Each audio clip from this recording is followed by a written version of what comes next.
Hello friends, I hope आप सभी अच्छे होंगे। इस वीडियो में हम हिमाचल प्रदेश का प्राचीन इतिहास डिस्कस करने वाले हैं। ये इसका लास्ट पार्ट है, तो इसमें हम गुप्त काल और गुप्तोत्तर काल की बात करेंगे। वीडियो को शुरू करने से पहले अगर आप इस वीडियो का PDF चाहते हैं तो इंस्टाग्राम पे हमें फॉलो कर लें। इंस्टाग्राम का लिंक आपको डिस्क्रिप्शन में मिल जाएगा। तो चलिए इस वीडियो को शुरू करते हैं। तो देखिए, सबसे पहले गुप्त काल की बात कर लेते हैं। तो श्रीगुप्त के पोते चंद्रगुप्त प्रथम ने गुप्त साम्राज्य की नींव रखी थी। आप याद रखेंगे किसके पोते थे वो? श्रीगुप्त के थे, और पोते का नाम क्या था? चंद्रगुप्त प्रथम। चंद्रगुप्त प्रथम। उसके बाद भारत के नेपोलियन समुद्रगुप्त ने पर्वतीय जनपदों को जीतकर अपना आधिपत्य जमा लिया। तो यहाँ पे बहुत ही मेन क्वेश्चन अराइज होता है कि भारत के नेपोलियन किसे कहा जाता था? तो समुद्रगुप्त को कहा जाता था। उसके बाद हरिशेषण के इलाहाबाद, प्रयाग, प्रशासित से भद्र, त्रिगर्त, औदुंबर, कुल्लुत और कीर्तिपुर जनपदों पर समुद्रगुप्त की विजय का उल्लेख मिलता है।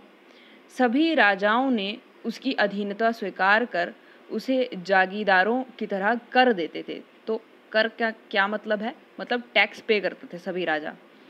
कुलिंद जनपद का उल्लेख इसमें नहीं मिलता है। शायद वह चंद्रगुप्त प्रथम के समय गुप्त साम्राज्य के अधीन आ गया होगा।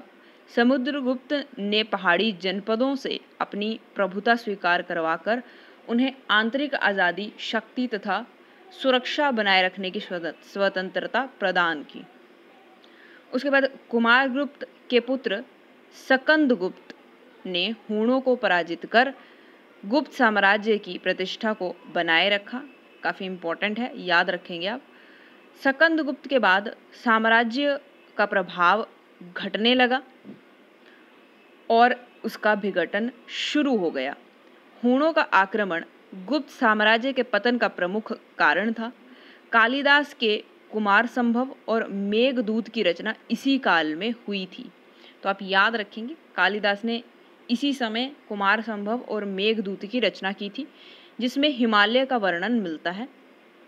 गुप्त काल में पर्वतीय प्रदेशों में हिंदू धर्म का प्रभाव बढ़ा और अनेकों मंदिरों का निर्माण हुआ। तो ये पूरी की पूरी जानकारी गुप्त काल की है।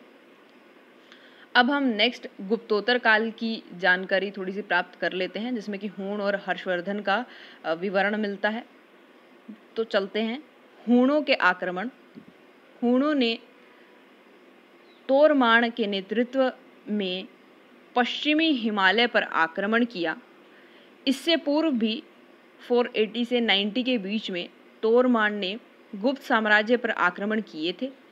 तोरमाण के पश्चात उसके पुत्र मिहिरकल, जिसे भारत का अटीला कहा जाता है, बहुत ही इंपॉर्टेंट क्वेश्चन है, भारत का अटीला किसे कहा जाता है? मिहिरकल किसके पुत्र थे? तो तोरमाण के पुत्र थे, कहा जाता था। ने 525 ईस्वी में पंजाब से लेकर मध्य भारत तक के क्षेत्र पर आधिपत्य जमा लिया। मगध सम्राट नरसिंह वालादित्य और यशोवर्मन ने मिहिरकल को पराजित कर कश्मीर भागने पर मजबूर कर दिया। गुज्जर स्वयं को हूणों का वंशज मानते हैं। काफ़ी इंपॉर्टेंट है, याद रखेंगे आप। उसके बाद हर्षवर्धन एवं ह्वेनसांग। तो हर्षवर्धन 606 ईस्वी में भारत की गद्दी पर बैठा।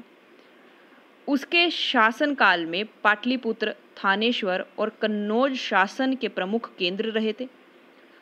उसके शासनकाल में ह्वेनसांग भारत की यात्रा करने के लिए आए थे। ह्वेनसांग 635 ईस्वी में जालंधर, जो कि उस समय त्रिगर्त की राजधानी थी, तो जालंधर आए और वहाँ के राजा उत्तीस, जिनका नाम उदीमा भी था, उनके यहाँ पे 4 महीने तक मेहमान बनकर रहे। भारत में चीन वापसी के समय 643 ईस्वी में भी वह जालंधर में रुके थे। ह्वेनसांग ने जालंधर के बाद कुल्लू, लाहौल और सिरमौर की यात्रा की थी। हर्षवर्धन की 647 ईस्वी में मृत्यु हो गई। कल्हण की पुस्तक राजतरंगिणी में कश्मीर के राजा ललितादित्य और यशोवर्मन के बीच युद्ध का विवरण मिलता है। तो इससे पहले भी जो लास्ट वीडियोस थी उनमें हम ये डिस्कस कर चुके हैं।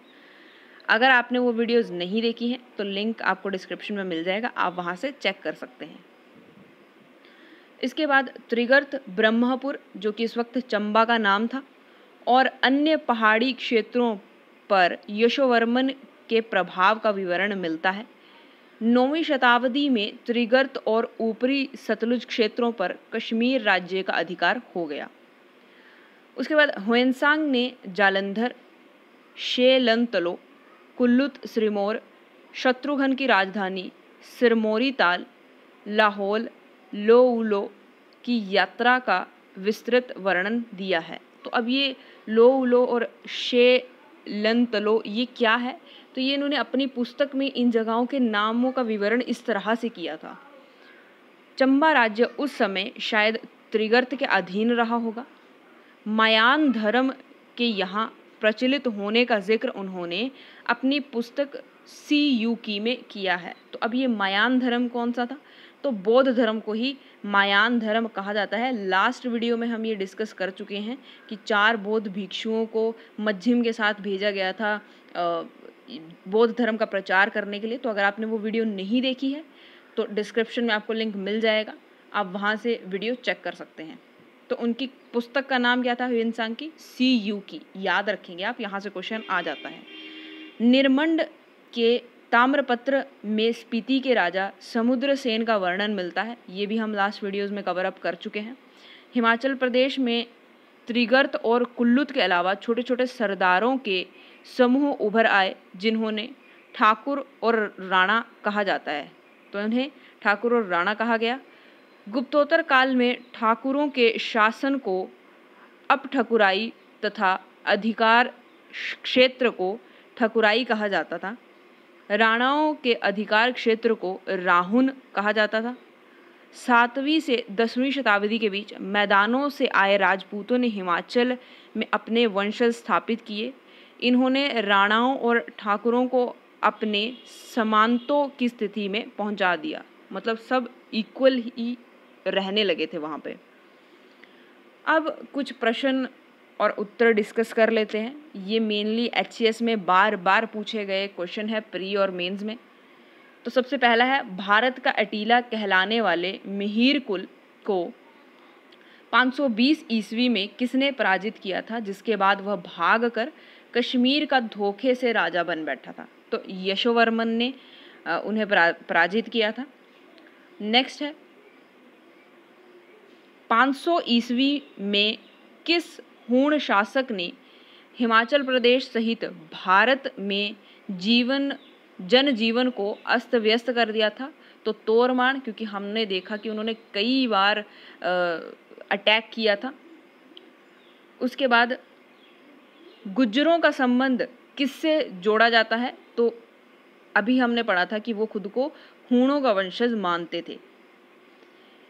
किस गुप्त सम्राट ने हिमाचल प्रदेश के राजाओं को अपना प्रभुत्व स्वीकार करने अथवा लड़ने की चुनौती दी थी, तो समुद्रगुप्त थे वो। उसके बाद समुद्रगुप्त ने किस शताब्दी में हिमाचल प्रदेश के नवगठित राज्यों को अपने अधीन किया था, तो 4वीं शताब्दी को, ये आप याद रखेंगे, काफ़ी इंपॉर्टेंट क्वेश्चन है। चीनी यात्री ह्वेनसांग के अनुसार सन 500 में कुल्लू पर किसका शासन था, तो विहंगमणि पाल, ये भी हम लास्ट वीडियो में डिस्कस कर चुके हैं और इस वीडियो में भी हमने शुरुआत में थोड़ा सा इसका एक छोटा सा लाइन हमने रीड आउट की थी, आप ध्यान रखें, कहीं से भी क्वेश्चन अराइज हो सकता है। तो फ्रेंड्स, आज के लिए सिर्फ इतना ही। इसी के साथ हमारा ये पूरा प्राचीन काल जो है हिमाचल प्रदेश का ये कंप्लीट होता है। आई होप आप सभी को पूरा का पूरा ये समझ आया होगा। 1-2 बार अगर आप वीडियोस देखेंगे, बार बार रिपीट करके देखेंगे, तो आपको समझ आ जाएगा। इसी तरह से हमें अपना प्यार देते रहें, लाइक शेयर सब्सक्राइब ज़रूर कर दें। Thanks for watching.